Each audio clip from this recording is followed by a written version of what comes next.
Assalamualaikum warahmatullahi wabarakatuh. Alhamdulillahi wa kafa, wassalatu wassalamu ala nabiyyina Mustafa wa ala alihi wa sahbihi ajma'in amma ba'd. Kaifa halukum jami'an? Arju alaikum bissihah wal afiyah. Baik, ini adalah pertemuan pertama kita pada mata pelajaran Quran Hadis kelas 9. Nah, pada pertemuan kita ini, pada bab ini kita akan membahas tentang bacaan-bacaan gharib dalam Al-Quran. Gharib menurut bahasa itu adalah asing atau aneh gitu.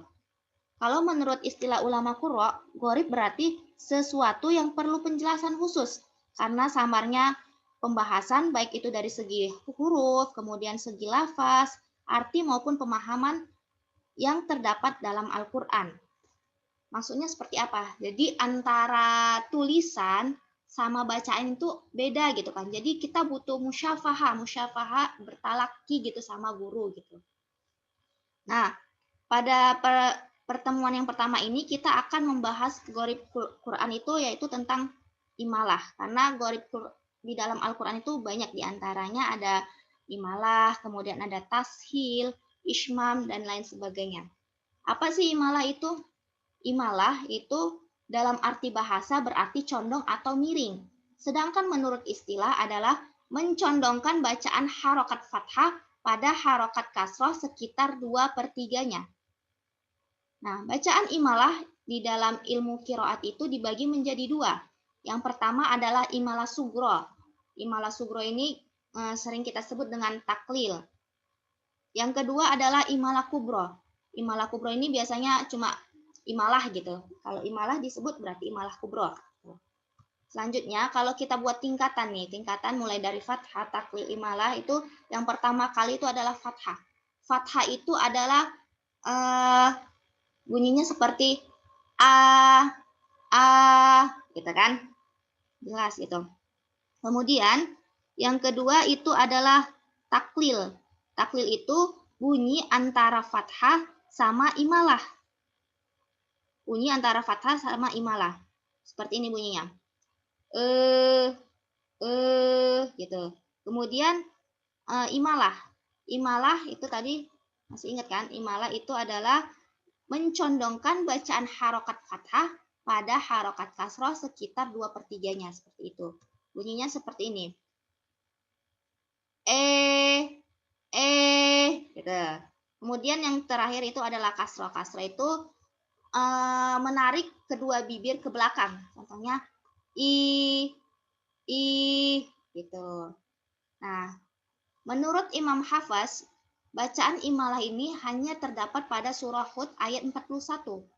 Karena beliau hanya menyatakan satu imalah dalam Al-Quran ya, sehingga nggak ada pembahasan lain kecuali tentang surah Hud ayat 41. Nah, dalam prakteknya, yang dimaksud imalah itu adalah imalah kubro. Yang dimaksud Imam Hafaz itu adalah imalah kubro. Seperti apa sih ayatnya? Ayo kita lihat bersama-sama. Nah, ini dia ayat tentang imalah ya. Ayo kita praktekkan ya sama-sama. A'udzu billahi minasyaitonir rajim. Bismillahirrahmanirrahim. Wa qala rkabu fiha bismillahi majreha wa mursaha. Inna rabbi laghafurur rahim.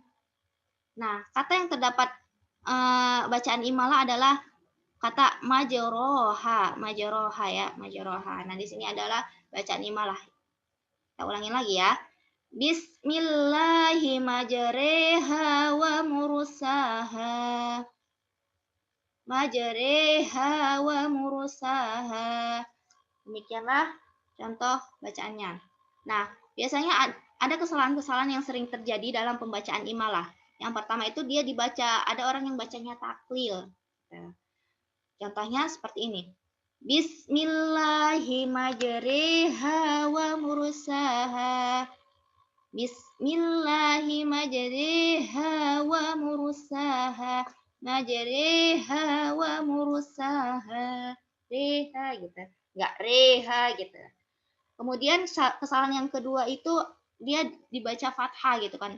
Mungkin karena ini kan biasanya orang yang membaca fathah itu dia belum belajar tentang imalah gitu. Contohnya seperti ini. Bismillahi majroha wa mursaha. Majroha. Baca orang. Mereka bacanya seperti itu. Kemudian kesalahan yang berikutnya itu dibaca kasroh. Karena mungkin ada tanda ini nih. Tanda titik ini ya. Jadi dikira mereka tuh, oh ini mungkin bacanya kasroh gitu kan. Contohnya seperti ini. Bismillahirrahmanirrahim wa mursaha. Nah, seperti itulah kesalahan-kesalahan yang terjadi ketika membaca imalah. Nah, ini kenapa sih sedikit tambahan ya? Kenapa sih ada 3 gambar gitu kan? Padahal bacaannya nggak sama gitu kan? Untuk sekedar tambahan aja bahwasanya tanda-tanda imalah itu biasanya kalau di Quran standar Indonesia itu bacanya tandanya ada bacaan imalah. Sedangkan di Quran Madinah itu biasanya ada titik di bawah roh itu ada tanda titik besar bulat ya. Kemudian ada juga tanda kayak segi empat nggak sih ini? Segi empat ya mungkin ya. Nah, ada tanda seperti ini gitu di Quran tersebut. Nah, sedikit tambahan juga bahwasanya kan ini cerita tentang apa? Cerita tentang Nabi berlayarnya kapal apa sih kapalnya Nabi Nuh ya. Nah, sebab-sebab diimalahkan lafaz majroha ini karena membedakan antara lafaz majroha yang berjalan di darat dengan lafaz majroha yang berjalan di laut gitu. Karena dalam kamus ini kata majroha ini asal katanya adalah jaro yang artinya berjalan atau mengalir.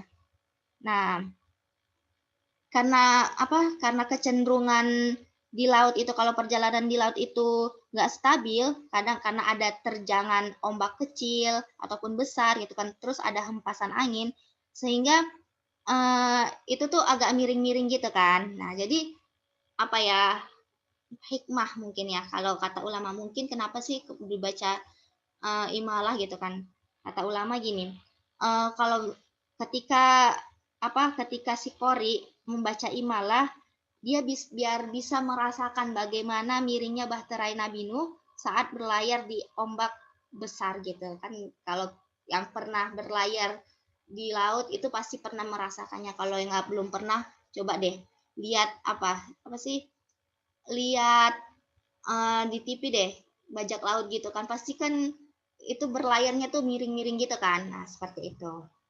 Karena ada hempasan angin atau ombak. Alhamdulillah, kita sudah menyelesaikan pembahasan tentang imalah.